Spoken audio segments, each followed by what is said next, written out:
Every year right around this time, SCHD is talked about all the time. But there's something that a lot of people are missing with this very popular dividend ETF that I gotta break down in today's video. Right now, this particular ETF pays a 3.4% dividend. But every March, every single year, they do a reconstitution. And there's a lot of talk about some of the stocks that they no longer have in their ETF, in their holdings. And we need to break that down. And I'm going to share with you what people aren't talking about and really what people are getting wrong with this particular ETF. Now, if you look at the last paid dividend, here's what's really cool about SCHD. Look here in seekingalpha.com. On December 11th, that was the payout date, they paid 74 cents per share. Now, that doesn't sound like a whole lot when you look at it. So let's take 74 cents times however many shares that you have. If you have 0, obviously you're not getting anything. But if you have a lot, let's say you have 400 shares, have a look at that. You're going to have $296 paid out to you in dividends. You can reinvest that, or you can take the cash, go down and drink some beer with it. I would recommend the former. But let's talk about this. March of 2024, they just removed 23 companies from their ETF holdings and added 23 brand new companies. Let's have a quick deep dive on what those are. They are getting rid of, and I mean completely getting rid of, some of these key companies such as Broadcom, Merck & Company, ADP, Blackstone Group, 3M, and you can see there's so much more. I'll let you read that on your own time. But with the removals comes brand new players to the game, including Hershey, Bristol Myers Squibb, Cincinnati Financial, Dick's Sporting Good, and again, so much more. But there's something that SCHD is doing a little bit different this time. They are going for dividend safety more so than dividend growth. But see, if you are aiming for financial independence, it could be an interesting thing to look at. Having consistent dividends paid out, like for example, that $200 that we just looked at every 3 months, every quarter, that could be good. And especially if you grow your portfolio over many years, you have 1,000 shares or 2,000 shares or whatever you may have.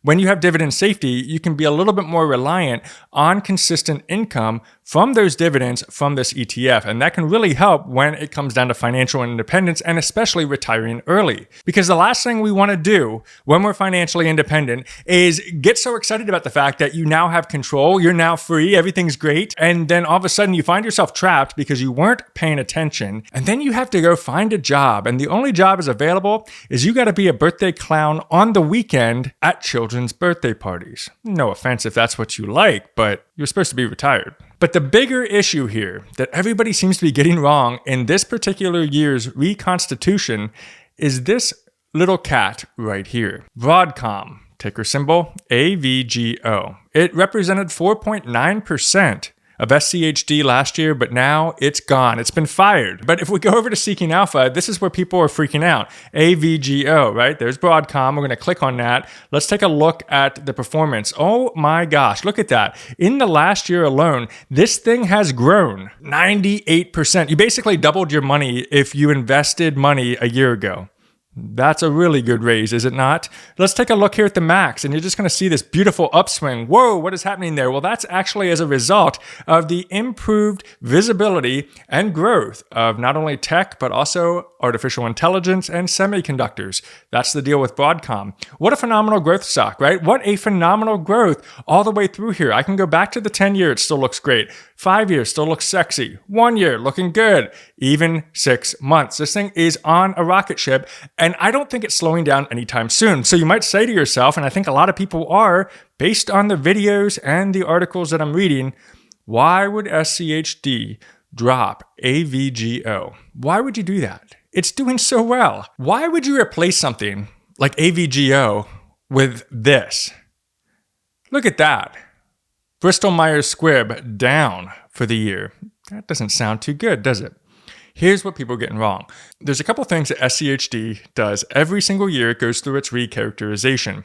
The very first thing is they got to focus on their core fundamentals. When this ETF was created, it looks at making sure that any stock in this particular ETF must have a minimum of 10 years consecutive paying dividends. It does not include any real estate investment trusts, and it only holds 100 stocks in its overall portfolio, and it's leaning toward that dividend growth. So why Broadcom which was one of its big time holdings, even though it's doing well. Why Broadcom would be removed from SCHD is because look at the dividend yield. The dividend yield of this one is only 1.7%, which might have been fine last year, but when it does that recharacterization, focused on the dividend paying companies, when it's replaced with things like this one, have a look at that dividend yield, 4.63%. And you can actually look through all 23 additions, all 23 deletions, and see what they're going for, what they're after here. That tells you a lot, because remember what you're investing in. That's the key fundamental of anything that you invest in, is really to understand what you're doing. Don't just do it because somebody's saying it on YouTube or something on Twitter is saying, I invested another 5 shares of SCHD. Who cares? It's about what works best for you and your personal financial needs.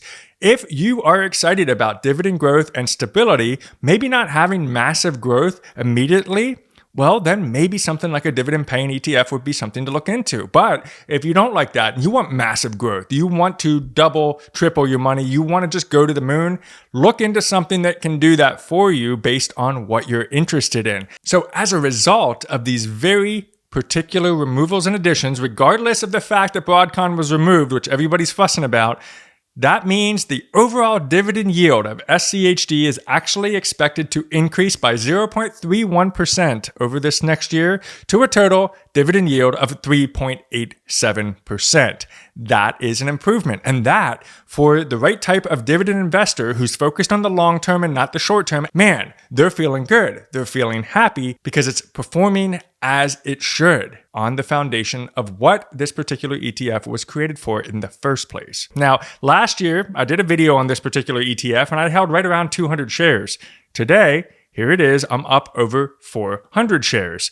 So that's the real trick here, is how you balance SCHD with whatever portfolio goals that you have. Now, for me personally, I want financial independence. And typically I invest in the total stock market index, but I like to throw a little bit of stability in there with SCHD as well. This is in the last year, right? And the last year has been a very successful year in the stock market. Look at the return of the S&P 500. That looks beautiful, right? You got a 32% improvement. So if you would have invested at the beginning of the year and basically left your money in, you would have got an additional 32% more. When's the last time your boss gave you a 32% raise on your salary? See, that's the whole thing. Imagine if you had your salary stuffed up in the S&P 500. At the end of the year, given that you didn't touch it, you'd have 32% more. That's the beauty of investing. But look at SCHD. How sad and ridiculous is that? It only grew at 10.43%. Now, I'm not saying that 10.43% is bad, but when you compare it to the benchmark of the S&P 500, it is terrible. Now, that is based on price return. So if we go here to select metrics, and I'm going to exit this, and I'm going to select total return. The reason I do that is because we do need to factor in the dividends reinvested. Because SCHD is a dividend paying ETF, we should take a look at the entire picture.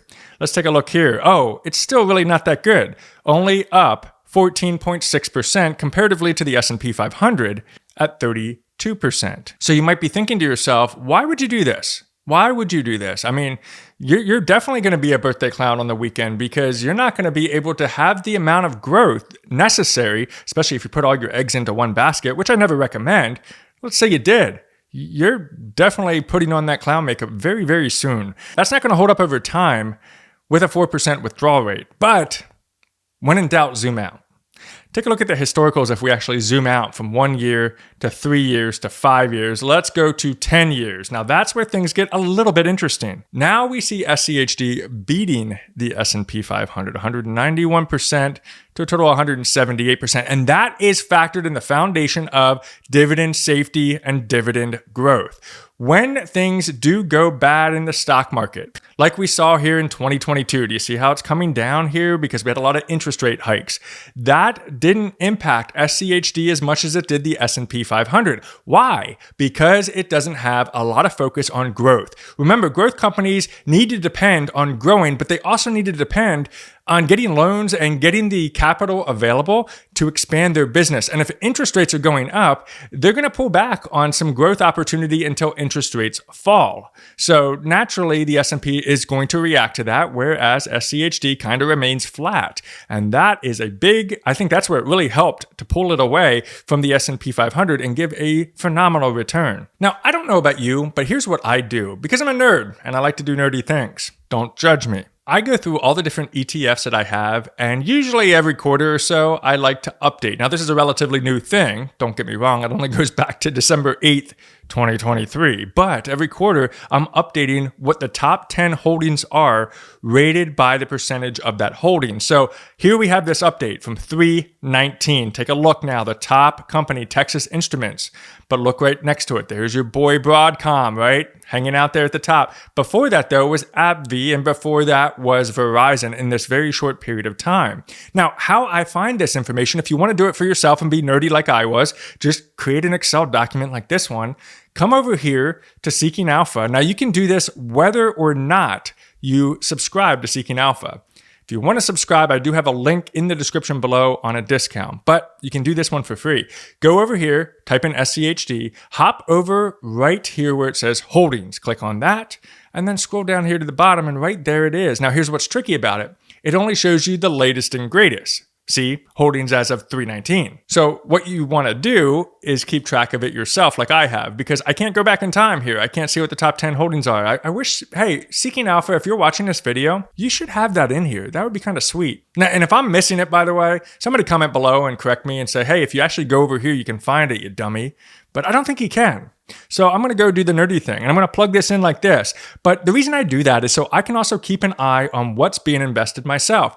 Let's say for whatever reason, SCHD starts doing something weird. Or let's say there's a stock in here that's starting to get a little bit concerning, that's a big percentage holding of SCHD. Well, I can make an informed decision then. I can take a look at that and say, you know, it's weird that all of a sudden we're all really excited about Texas Instruments and we're very excited about UPS, but I heard that they're going out of business or something stupid like, you know, whatever, right? Whatever that may be, it's always nice to see how things have improved over time. Stacked on top of the fact of my favorite thing to do and why I love ETFs so much is you can go back in time and also say, you know, what if I would have just put all my eggs into one basket? Instead of worrying about SCHD, I could have just bought Verizon and maybe I would have made more money. But then it goes back to the concern of some of these other companies that used to do great and everybody would flood into them and then they crash down to the bottom. For example, General Electric. For example, Circuit City. If you put all your eggs into Circuit City because you're like, oh, that's the next big thing, that's going to the moon, forget that VTI and that SCHD. You're now a clown at the children's birthday party because Circuit City doesn't exist anymore. And I don't want that to be you or I, right? We want to be able to have safety. And that's why it's important to really look at ETFs versus stocks and what might be better for you. Check out why I love ETFs so much compared to stocks by looking at the math that I do in this video right here. And we'll see you on the next video.